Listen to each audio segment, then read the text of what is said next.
selamat pagi. Ya, selamat pagi pemirsa TVR Parlemen. Senang sekali rasanya dapat menyapa Anda kembali. Saya Dadi Ramadan dan juga rekan saya. Saya Rina Reski dan Dadi. Pagi ini tentunya terlihat berbeda ya dari sebelumnya. Biasanya kita kan ada di studio pagi-pagi gini, sekarang kita ada di pelataran atau di lobi Gedung Nusantara Kompleks Parlemen Senayan, Jakarta. Karena ini menuju hari-hari spesial di mana tanggal 16 Agustus ini di setiap tahunnya ini kita akan mengadakan atau menjadi salah satu media yang meliput langsung ini kegiatan dari pidato kenegaraan Presiden dan juga sidang tahunan bersama antara DPR, MPR dan juga DPD RI ini. Iya, tentunya penyampaian RAPBN oleh Presiden nanti di tanggal 16. Sekali. Jadi untuk pemirsa TVR Parlemen dimanapun Anda berada, jangan kemana-mana nih.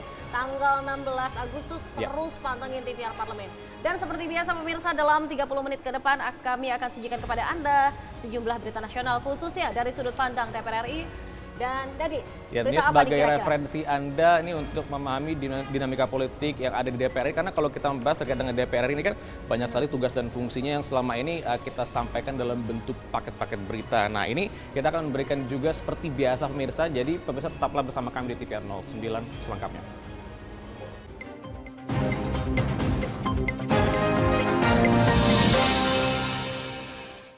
Pemirsa, kita awali berita TVR 09 pagi ini dengan berita terkait DPR RI yang berkomitmen untuk memberikan dukungan penuh dalam upaya perlindungan anak di berbagai aspek, termasuk mendukung penuh upaya penyelidikan atas kasus kematian Afif Maulana yang diduga akibat kekerasan oleh oknum kepolisian.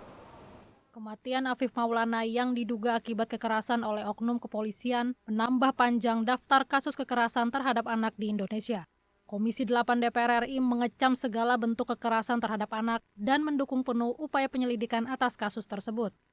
Wakil Ketua Komisi 8 DPR RI Diah Pitaloka menyatakan, DPR RI berkomitmen memberikan dukungan penuh dalam upaya perlindungan anak di berbagai aspek. Selain sinergi antar komisi, Diah juga menilai perlunya strategi yang lebih komprehensif untuk memastikan hak-hak anak terpenuhi. Kembali untuk penguatan tupoksi perlindungan anak, terutama dalam kerangka ini ya misalnya anak berhadapan dengan hukum gitu ya, atau law enforcement atau penegakan hukum terhadap kasus-kasus anak.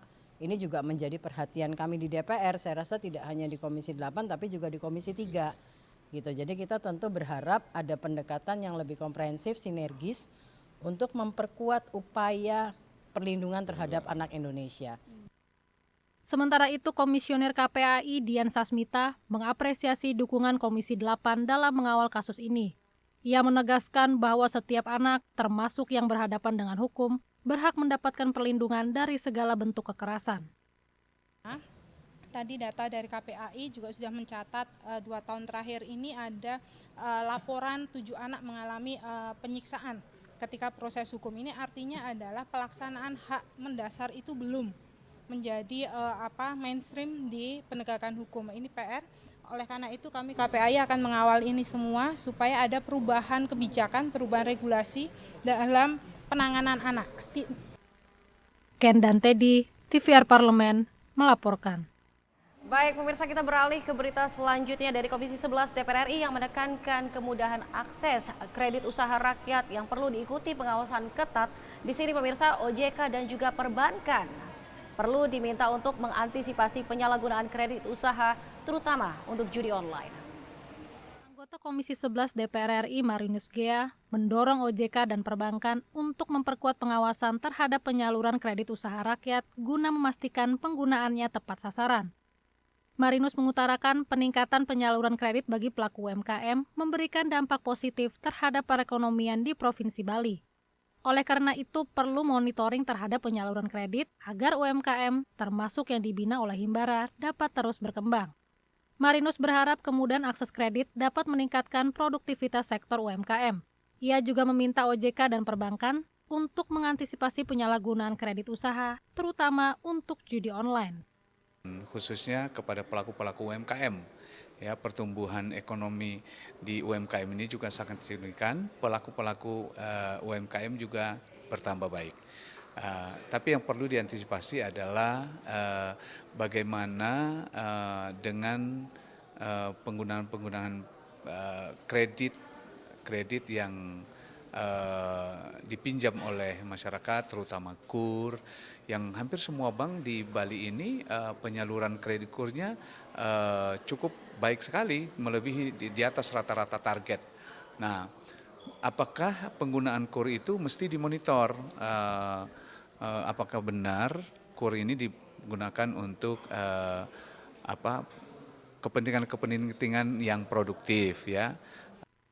Lebih lanjut, Marinus mendukung Himbara untuk terus berinovasi dalam memberikan kemudahan akses permodalan dan mempercepat penyaluran kredit, salah satunya melalui digitalisasi. Dari Provinsi Bali, Helmi Darmawan, TVR Parlemen melaporkan. Selanjutnya pemirsa, anggota Komisi 11 DPR RI menduga banyak dari turis asing yang menggunakan cryptocurrency untuk alat pembayaran dalam mata uang asing di Indonesia. Dan informasi selengkapnya akan kami hadirkan sesaat lagi. Jangan kemana-mana, tetaplah bersama kami di TVR 09.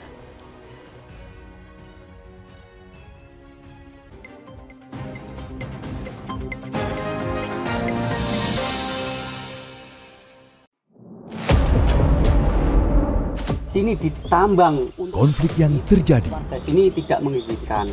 masalah yang tersisihkan menjadi kesenjangan sosial. Ya namanya rakyat kecil gak bisa apa-apa, mau komplain juga gak didengar. Sebab apa? Itu menyangkut isi perut kami semua.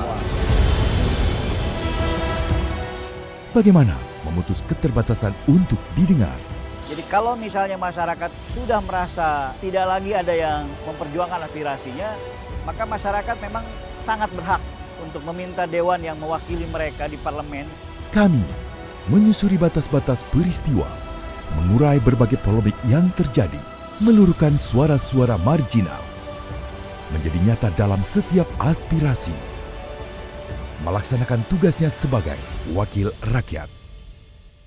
Saksikan Aksi Dewan setiap hari Senin dan Rabu pukul 10.30 waktu Indonesia Barat, hanya di TVR Parlemen.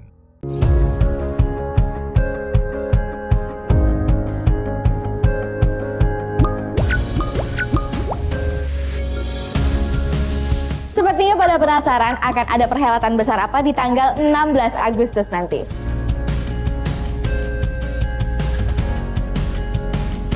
TVR Parlemen akan mempersembahkan rangkaian sidang MPR, DPR, dan juga DPD RI dengan agenda utama pidato kenegaraan Presiden Republik Indonesia dalam rangka menyambut hari ulang tahun kemerdekaan Republik Indonesia yang ke-79.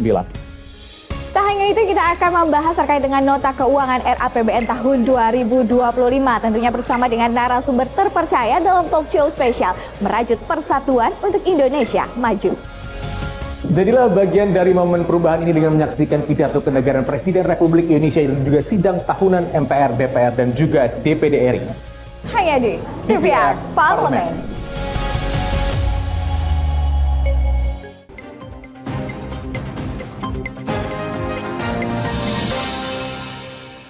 Terima kasih pemirsa, Anda masih bersama kami di TVR 09. Dan pemirsa, Komisi 11 DPR RI mendorong Bank Indonesia untuk menerapkan aturan transaksi yang tegas bagi warga negara asing atau turis asing yang datang ke Indonesia untuk menggunakan mata uang rupiah, bukannya cryptocurrency.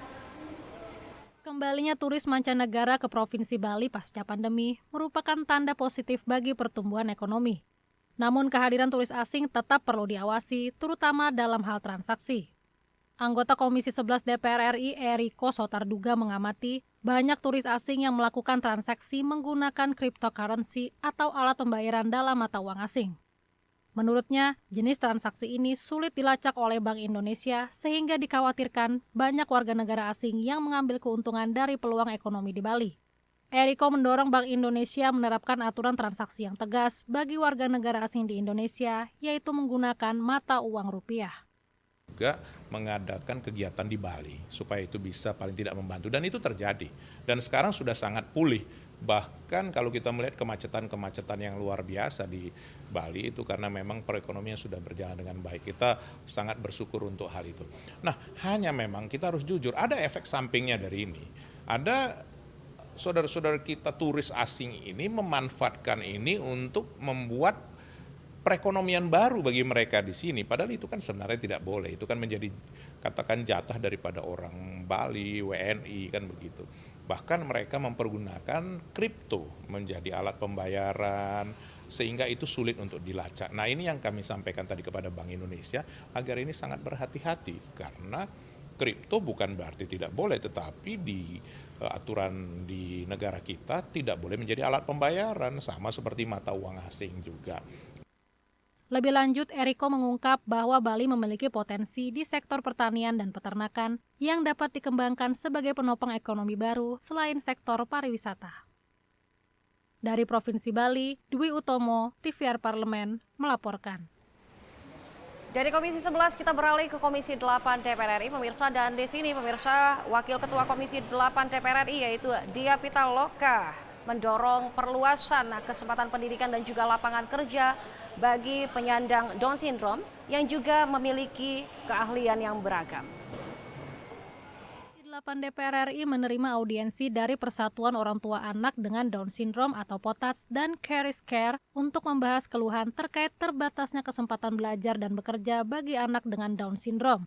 Wakil Ketua Komisi 8 DPR RI Diah Pitaloka menyampaikan, perluasan kesempatan pendidikan dan lapangan kerja bagi penyandang Down Syndrome merupakan hal yang sangat penting agar mereka dapat bersosialisasi dan berkontribusi dalam masyarakat. Menurut dia, perhatian khusus dari berbagai pihak diperlukan karena penyandang Down Syndrome berasal dari latar belakang keluarga dengan tingkat ekonomi yang beragam. Ini tidak semua ada di keluarga yang mampu, ada juga di keluarga yang tidak mampu. Itu juga yang harus menjadi perhatian kita. Bagaimana concern negara terhadap hal ini. Artinya kita tentu berharap Indonesia itu mengedepankan inklusivitas gitu ya.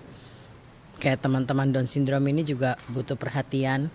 Selain itu juga mereka yang kemudian tumbuh, ada yang punya kelebihan dan itu juga kalau bisa ada diharapkan adanya ruang-ruang kerja yang bisa mereka ikut bekerja gitu ya, lapangan pekerjaan bagi komunitas atau bagi penyandang disabilitas yang memang hari ini masih sangat terbatas gitu.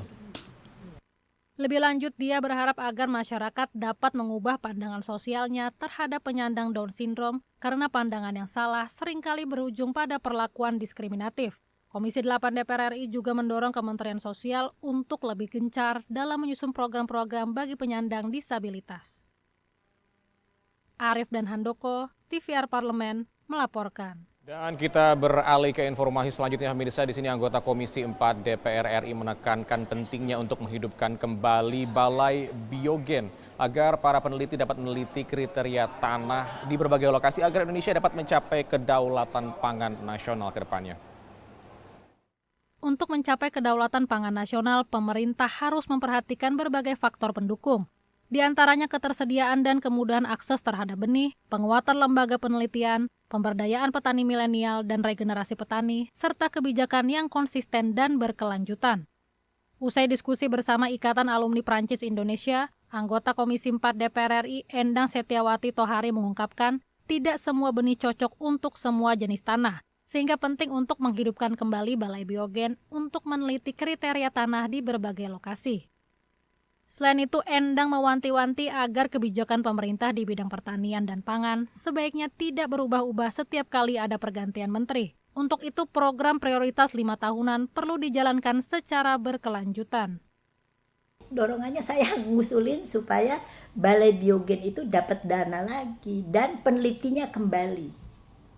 Karena itu disekolahkan di sekolahan bioteknologi, kemudian tissue culture, kemudian analisa tanah, macam-macam kan, varietas unggul, bagaimana cara membiarkan itu tanpa menanam kan dari tissue culture. Sekarang susah Mas, dan di BRIN-nya tadi yang diceritakan itu, cari lab yang lain gitu. Jadi memang harus ada political will yang kuat, terus ada grand strategi, sehingga menterinya siapapun ngikutin itu gitu loh. Endang juga berharap melalui diskusi ini, Minat generasi muda untuk menjadi petani dapat tumbuh karena bangsa yang kuat adalah bangsa yang berdaulat di bidang pangan. Nurbani Yusuf, TVR Parlemen, melaporkan.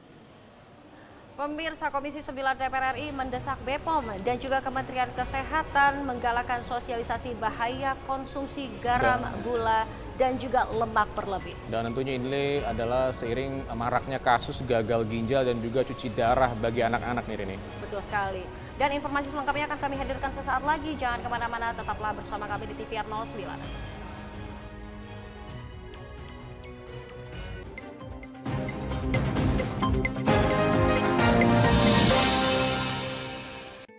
Selamat datang di Biro Pemberitaan Parlemen. Anda memasuki kawasan zona integritas menuju wilayah bebas dari korupsi atau WBK dan wilayah birokrasi bersih dan melayani atau WBBM.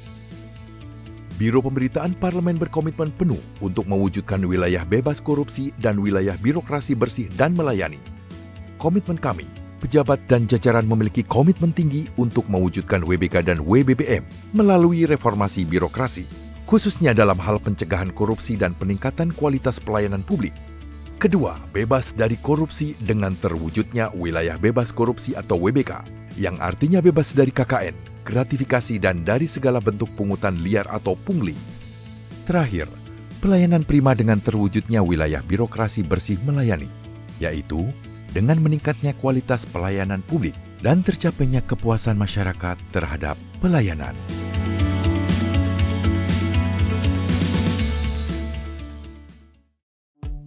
DPR RI memiliki fungsi diplomasi dalam menjalankan politik luar negeri sesuai dengan pasal 116 Undang-Undang MD3. Kontribusi aktif BKSAP DPR RI memainkan peranan penting dalam memenangkan persaingan global melalui IPU, IPA, IPPF, IPA, dan PUIK.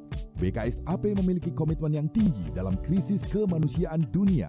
Fungsi diplomasi dijalankan untuk mendukung upaya pemerintah dalam melaksanakan politik luar negeri.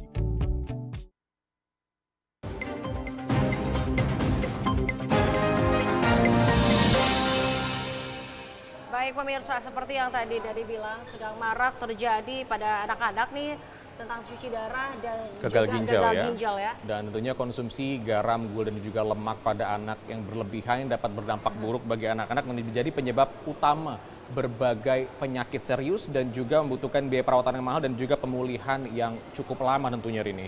Tentunya di sini Komisi 9 DPR RI mendesak untuk segera mempercepat pembahasan rancangan Undang-Undang POM guna menguatkan peran pengawasan dan juga penindakan BPOM.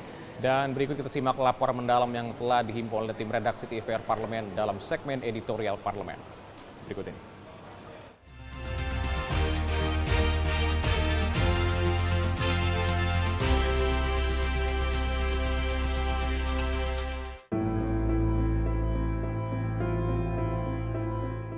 Publik dikejutkan dengan maraknya kasus anak-anak mengalami gagal ginjal dan harus melakukan cuci darah rutin. Selain disebabkan oleh kelainan bawaan karena faktor genetik, dikhawatirkan tingginya kadar garam, gula, dan lemak dalam makanan dan minuman yang dikonsumsi anak-anak juga mengakibatkan tingginya angka penderita gagal ginjal. Mengingat penyakit gagal ginjal pada anak memerlukan penanganan khusus untuk mencegah kerusakan lebih lanjut dan komplikasi, Komisi 9 DPR RI mendesak BPOM dan Kementerian Kesehatan menggalakkan sosialisasi bahaya konsumsi GGL berlebih, meningkatkan pengawasan kualitas jajanan di sekolah, serta mendesak percepatan pembahasan rancangan Undang-Undang POM untuk menguatkan fungsi pengawasan yang dimiliki BPOM. Anggota Komisi 9 DPR RI, Dian Istiqomah, meminta BPOM bertindak lebih sigap dalam menjalankan fungsi pengawasan. Ia menginginkan seluruh obat dan makanan yang beredar di masyarakat harus benar-benar melalui quality control oleh BPOM untuk mendapatkan standar kualitas terbaik. Nah, harusnya kan preventifnya dulu, jangan sampai kejadian karena sudah ada temuan cuci darah. Ya sekarang oke lah, di RSCM kemarin cuma 60. Coba cek di rumah sakit lain, pasti banyak. Mudah-mudahan pemerintah mendengarkan suara-suara kita, keinginan masyarakat untuk mempunyai makanan-makanan yang sehat, obat-obat yang bagus. Di sisi lain, Kementerian Kesehatan telah menerbitkan Peraturan Pemerintah Nomor 28 Tahun 2024 untuk mengawasi aktivitas promosi dan penjualan jajanan di area sekolah. Anggota Komisi 9 DPR RI Linda Megawati sepakat dengan langkah pemerintah dalam menerbitkan PP mengenai pengawasan jajanan di sekolah. Ia menilai langkah ini dapat mengurangi tingkat resiko kelebihan konsumsi gula, garam, dan lemak pada anak sekolah. Selain mengawasi produk jajanan, Linda Megawati juga meminta pihak sekolah bekerja sama dengan BPOM untuk memberikan pemahaman kepada pedagang terkait kadar GGL yang aman dikonsumsi anak. Saya mohon kerjasamanya pihak sekolah bekerja sama dengan BPOM setempat untuk mengecek ulang, ya kan, makanan yang tersedia di sekolahan dari jajanan-jajanan yang beredar di sekolah tersebut. Karena apa? Karena ini harus aman. Anak-anak dari kecil makanan kalau misalnya tidak sehat nanti bagaimana, ini akan mempengaruhi pertumbuhan anak tersebut. Pihak sekolah mendatangkan BPOM minimal seminggu sekali lah untuk mengecek. Ya enggak, inspeksi seminggu sekali. Atau kalau misalkan ada tukang dagang yang menjual makanan yang tidak bisa diserap oleh tubuh atau kadarnya yang berlebihan, ya minimalnya kita dikasih informasi. Hal senada juga diungkapkan anggota Komisi 9 DPR RI Edi Wuryanto yang menyampaikan bahwa konsumsi GGL berlebih dapat menjadi penyebab utama penyakit diabetes mellitus, kardiovaskular, dan penyakit katastropik lainnya yang membutuhkan biaya perawatan yang mahal dan waktu pemulihan yang cukup lama. Ia menambahkan, dengan adanya peraturan tersebut, pemerintah daerah harus aktif melakukan pengawasan industri rumah tangga dan pangan olahan siap saji untuk menjaga kandungan MSG, gula, garam, dan lemak sesuai ketentuan yang berlaku. Ia juga meminta produsen memberikan stiker khusus agar masyarakat mudah memahami produk yang akan dikonsumsi. Kandungan gula, garam, lemaknya ini harus diatur. Maka kalau di dalam peraturan pemerintah ini sudah mengatur, saya kira bagus, sehingga ada kontrol terutama pangan olahan, kandungannya itu ada stikernya, ada labelnya, lalu memberi edukasi kepada masyarakat, oh ini makanan nggak perlu saya makan karena kandungan gula, garam, lemaknya tinggi. Itu kan edukasi, bagus saja itu menurut saya. Melihat sudah banyak korban dan kerugian masyarakat akibat lemahnya dasar hukum penindakan oleh BPOM, Komisi 9 DPR RI mendesak percepatan pembahasan rancangan Undang-Undang POM guna menguatkan peran pengawasan dan penindakan BPOM atas pelanggaran terkait peredaran produk obat, makanan, dan minuman berbahaya yang masih terus terjadi di masyarakat.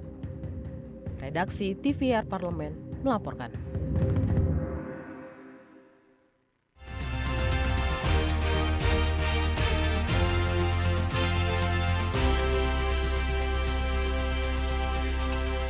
Pemirsa dan juga Rini, ini kalau setiap tanggal 17 Agustus di setiap tahun ini merupakan momentum yang ditunggu-tunggu oleh seluruh masyarakat Indonesia, baik di berbagai kalangan usia ini, karena kan ini ada merupakan Hari Kemerdekaan Republik Indonesia yang dirayakan setiap tanggal 17 Agustus ini biasanya mempunyai tradisi unik-unik nih Rini. Iya, tentunya bukan cuma kamu yang menunggu, saya juga menunggu, dan pastinya di setiap daerah punya tradisi masing-masing nih dari untuk melaksanakan lomba dan merayakan Hari Ulang Tahun Republik Indonesia. Kalau kamu nih, untuk 17 Agustus kira-kira lomba apa yang kamu tunggu nih, Dan? Makan kerupuk dan juga makan kacang hijau kali ya, karena sambil mengenyangkan tapi tetap juga dapat lombanya nih ya, dapat happy-nya buat anak-anak tentunya nih. Kalau saya tuh melihat tarik tambang tuh kayaknya seru ya, Dat ya. Tarik tambang, tarik-tarikan gitu ya, yang menang yang kalah nanti sama panjat pinang ditunggu-tunggu ini. Panjat pinang. Nah, seperti apa sih tradisi unik yang ada di Indonesia terkait dengan Hari Kemerdekaan Republik Indonesia? Pastikan Anda jangan kemana-mana. Tetaplah bersama kami di TVR 09.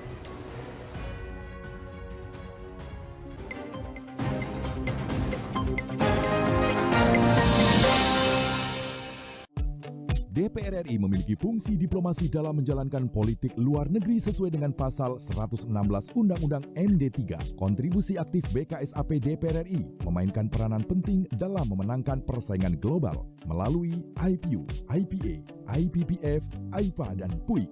BKSAP memiliki komitmen yang tinggi dalam krisis kemanusiaan dunia. Fungsi diplomasi dijalankan untuk mendukung upaya pemerintah dalam melaksanakan politik luar negeri.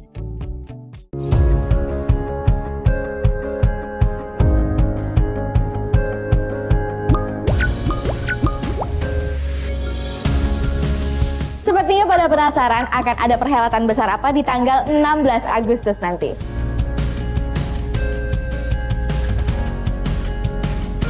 DPR Parlemen akan mempersembahkan rangkaian sidang MPR, DPR, dan juga DPD RI dengan agenda utama pidato kenegaraan Presiden Republik Indonesia dalam rangka menyambut hari ulang tahun kemerdekaan Republik Indonesia yang ke-79. Tak hanya itu, kita akan membahas terkait dengan nota keuangan RAPBN tahun 2025. Tentunya bersama dengan narasumber terpercaya dalam talk show spesial Merajut Persatuan untuk Indonesia Maju.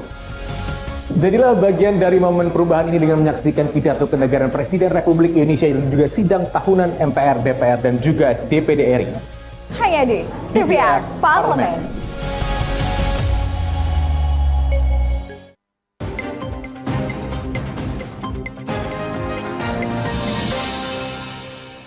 Terima kasih pemirsa, Anda masih bersama kami di TVR 09.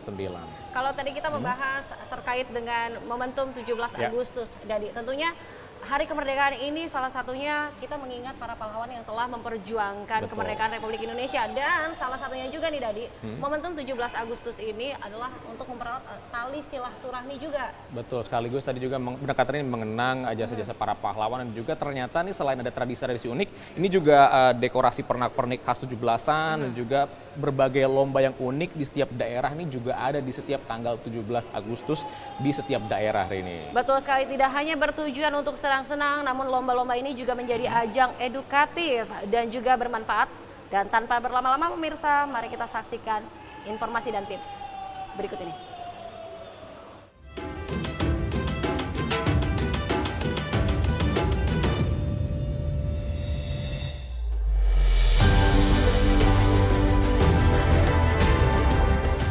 Hai pemirsa TVR Parlemen. Bulan Agustus menjadi bulan yang penting bagi rakyat Indonesia karena seluruh warga di berbagai penjuru Indonesia sangat antusias untuk menyambut hari ulang tahun kemerdekaan Republik Indonesia. Tak hanya menghias dan mendekorasi kampung dan tempat tinggal dengan berbagai pernak-pernik dan atribut khas 17-an, di beberapa daerah juga biasanya sering diselenggarakan tradisi lainnya yang membuat perayaan semakin meriah. Apa saja tradisi unik di berbagai daerah dalam merayakan 17-an? Intips kali ini telah merangkum tradisi-tradisi unik rayakan Hari Kemerdekaan RI di penjuru Indonesia. Lomba Dayung Banjarmasin. Di Pulau Kalimantan, tepatnya di Banjarmasin, ada sebuah tradisi yang lekat dengan perayaan 17-an, yakni Lomba Dayung. Lomba Dayung Perahu Naga rutin dilaksanakan setiap tahunnya di Sungai Martapura. Kegiatan ini sudah dilaksanakan masyarakat sejak tahun 1924 loh pemirsa. Lomba dayung ini bukan hanya dijadikan hiburan ketika menyambut ulang tahun kemerdekaan, tetapi juga menjadi sarana untuk mencari bibit-bibit pendayung andal. Awalnya acara ini memang hanya diperuntukkan bagi warga setempat, namun karena semakin terkenal, pesertanya pun semakin beragam termasuk dari provinsi tetangga. Obor Estafet Semarang. Tradisi yang tidak kalah unik dan meriah juga dilakukan oleh warga Semarang. Masyarakat melakukan lari obor estafet. Acara ini sudah dilakukan sejak lama loh pemirsa, yakni kurang lebih 30 tahun. Yang menjadi peserta dalam lomba lari sambil membawa obor ini adalah para atlet terbaik di Semarang. Obor dianggap sebagai simbol semangat dari para pahlawan saat memperjuangkan kemerdekaan Republik Indonesia. Nah, melalui lomba obor estafet ini, masyarakat diharapkan dapat mencontoh semangat para pahlawan dan melanjutkan perjuangan mereka dalam mengisi kemerdekaan. Lomba Sampan Layar Batam. Tak kalah dengan daerah lain, warga Batam pun juga mempunyai tradisi unik nih dalam menyemarakan perayaan ulang tahun Republik Indonesia, yakni Lomba Sampan Layar. Kegiatan yang sudah menjadi agenda tahunan sejak tahun 1965 ini memberikan pertunjukan yang menakjubkan. Akan ada banyak perahu kayu warna-warni yang berlayar dan membuat suasana kian semarak. Karena sudah cukup populer, acara ini bahkan bukan hanya diikuti oleh warga Batam saja, tetapi wisatawan domestik hingga ke mancanegara loh. Pawai Jampana. Selanjutnya adalah tradisi dari Bandung, Jawa Barat. Masyarakat Kota Kembang biasanya akan mengadakan pawai yang disebut sebagai Pawai Jampana dalam merayakan Hari Ulang Tahun Kemerdekaan Republik Indonesia. Dalam pawai ini akan ada tandu besar yang berisi aneka hasil bumi, hasil kerajinan masyarakat setempat, serta berbagai macam makanan.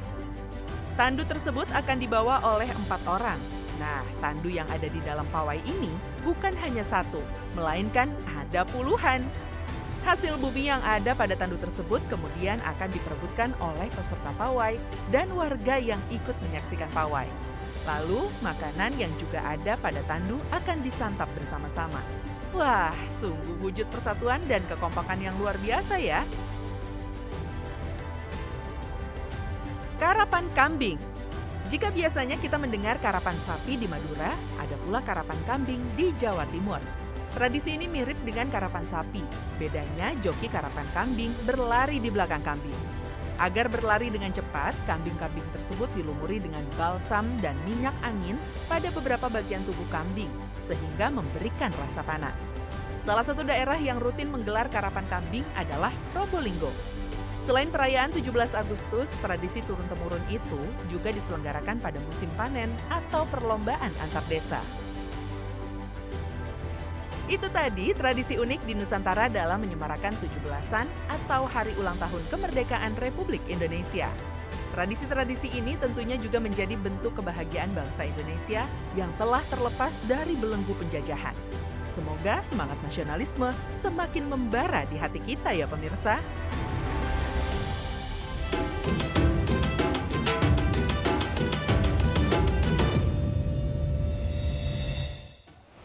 Dan pemirsa, informasi tadi sekaligus menutup jumpa kita pada pagi hari ini, dan tidak lupa kami sampaikan di penghujung acara bahwa saat ini DPR RI sedang memasuki masa reses di mana seluruh anggota Dewan sedang kembali ke daerah pemilihannya masing-masing untuk melaksanakan fungsi representasi DPR, menyerap dan juga menindaklanjuti dan juga memberikan pertanggungjawaban kepada konstituen di daerah pemilihannya. Dan sejumlah agenda serta program DPR RI lainnya masih dapat Anda saksikan secara langsung di TVR Parlemen melalui kanal utama, kanal komisi, dan juga kanal alat kelengkapan Dewan lainnya yang dapat Anda akses di tvr.dpr.go.id. Pemirsa TVR Parlemen, demikian TVR 09 edisi pagi ini. Segenap kru TVR Parlemen yang bertugas hari ini mengucapkan terima kasih telah menyaksikan TVR 09. Saya Rini Reski dan juga rekan saya. Dede Nama, dan sampai jumpa di TVR 09 selanjutnya. TVR Parlemen, referensi Indonesia.